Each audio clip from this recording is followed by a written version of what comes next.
साल था 2020 जब नासा के एक रिटायर इंजीनियर की स्ट्रोक के कारण मौत हो जाती है। मौत के कुछ दिनों बाद जब लोगों को उसकी असल सच्चाई का पता चलता है तो किसी को भी अपनी आंखों पर बिलीव नहीं होता। दरअसल ये वही इंसान था जिस पर दी एग्जॉर्सिस्ट मूवी बनी थी। लगभग 75 सालों तक ये इंसान अपनी असलियत को छुपाता रहा। दी एग्जॉर्सिस्ट ये आज तक की सबसे डरावनी मूवी है जिसमें हमें 12 साल की एक बच्ची को दिखाया जाता है जिसके अंदर बुरी आत्माओं का साया रहता है। लेकिन असल जिंदगी में ये घटना किसी बच्ची पर नहीं बल्कि 14 साल के रोलैंड डो के साथ हुआ था। दी एग्जॉर्सिस्ट मूवी ट्रू स्टोरी पर बेस्ड है। मार्च 1949 एक न्यूज़पेपर में आर्टिकल छपती है। एक 14 साल का लड़का रोलैंड डो के साथ कुछ डरावना हुआ जिसके बाद पुजारियों ने उसके ऊपर एग्जॉर्सिज्म किया। एक लड़का जिसका नाम रोलैंड डो था 1940s के समय अपने परिवार के साथ कोटेज सिटी मैरीलैंड में रहता था। रोलैंड डो एक जर्मन लूथरन फैमिली से बिलोंग करता था। उसने अपनी जिंदगी में अब तक कोई पैरानॉर्मल एक्टिविटी को एक्सपीरियंस नहीं किया था। मैंने कहा अब तक। आंट हैरिएट जो रोलैंड डो की आंट थी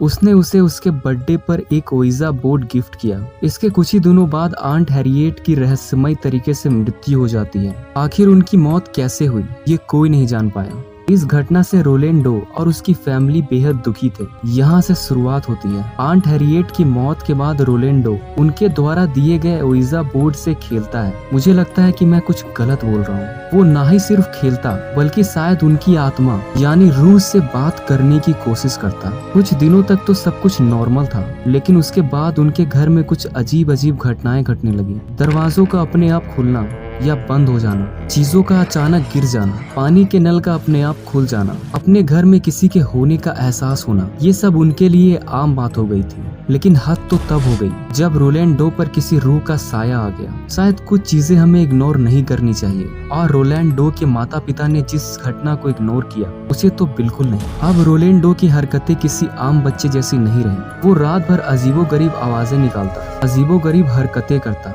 पहले तो उसके माता पिता ने उसे कई डॉक्टर को दिखाया लेकिन जब अंत में कोई उसे ठीक नहीं कर सका तो उसे ठीक करने के लिए उसे फादर ई एल्बर्ट के पास बुलाया गया। जिसके बाद फादर ने उस पर एक प्रक्रिया शुरू की, एग्जॉर्सिज्म। अगर आप मेरे वीडियोस काफी पहले से वॉच कर रहे हैं तो आपको पता होगा कि एग्जॉर्सिज्म क्या होता है। सिंपल शब्दों में बोलूं तो यह एक क्रिया होती है जिसकी मदद से इंसानों के अंदर कब्जा की आत्माओं को निकाला जाता है। लेकिन ये क्रिया ज्यादा दिनों तक नहीं चली क्योंकि कुछ ही दिनों बाद जब फादर उस पर वो क्रिया कर रहे थे तो वो उन पर किसी चीज से मार दिया जिससे वो जख्मी हो गए और उनको वो क्रिया वहीं पर रोकनी पड़ी।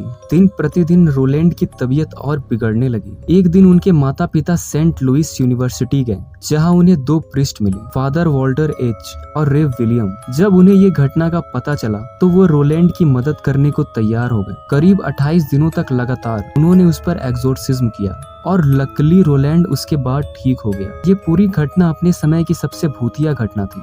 आगे चलकर इस घटना पर एक मूवी भी बनी, दी एग्जॉर्सिस्ट। लोगों ने उसे काफी पसंद भी किया लेकिन इन सभी घटनाओं के बीच वो इंसान मानो कहीं गायब सा हो गया। रोलैंड डो दी एग्जॉर्सिस्ट मूवी में भी रोलैंड डो के बदले एक 12 साल की लड़की को दिखाया गया था। ये बात बहुत कम लोग जानते थे कि दी एग्जॉर्सिस्ट का असली रोलैंड डो नासा में एक इंजीनियर था। उसकी असल सच्चाई उसके मरने के बाद पता चली। रोलैंड हंकलर।